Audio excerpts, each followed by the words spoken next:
Hello and welcome to the Physics Topic Waves, Lesson 3, White Light. We are going to take a look at what white light is and what it's made up of. You may well have seen a variety of images like this of a prism, white light going in, and basically the colours of the rainbow coming out. The idea is that we're showing that white light is not just made up of one single colour. So when the ray of light hits the triangular prism, it is refracted and split. So it's showing you that it's made up of these many colours, and what you see is the dispersion of the light when the ray hits the prism. That ray of colours that we know as a rainbow is called the spectrum. Those are all the colours that, when put together, make up white light, what we see as white light. Sometimes you might see these colours when a rainbow is actually formed and you're looking through water and light is dispersed in that way.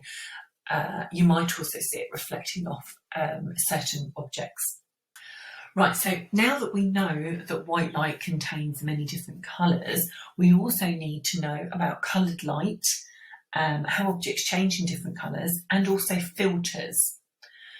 So objects appear to change colour in coloured light, and actually what happens is either reflection or absorption of certain colours of light, so certain sections of the spectrum.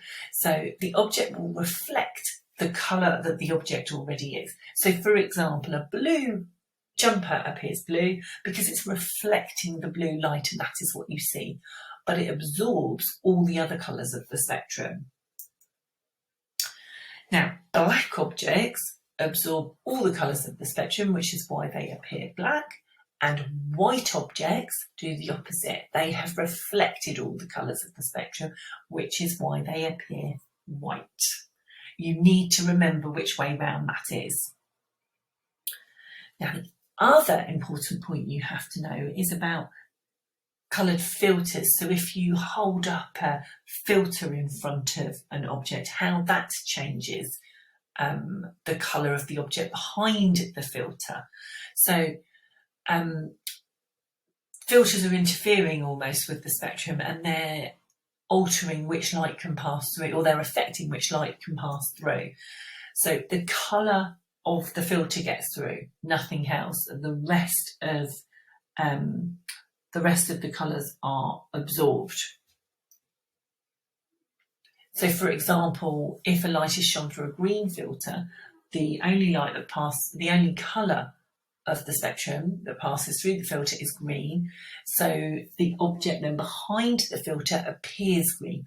All the other colours of the spectrum, so the orange, yellow, green, blue, indigo, violet, they have all been absorbed by the filter. It could be the same if it was a red filter, so the object behind the filter would appear red because all of the other colours except red would have been absorbed.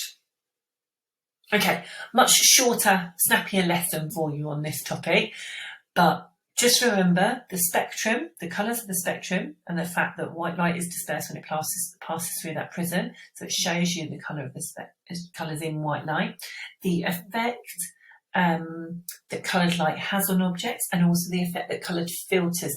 Be careful not to mix up the coloured light and the coloured filters. Two different things. One is you're placing the filter in front, one is you're using a different coloured light. Right, now it's time to go off and have a look at the worksheets, and obviously re-watch the lesson and listen again if you need any additional help while completing it. And we'll see you again very soon for lesson 4.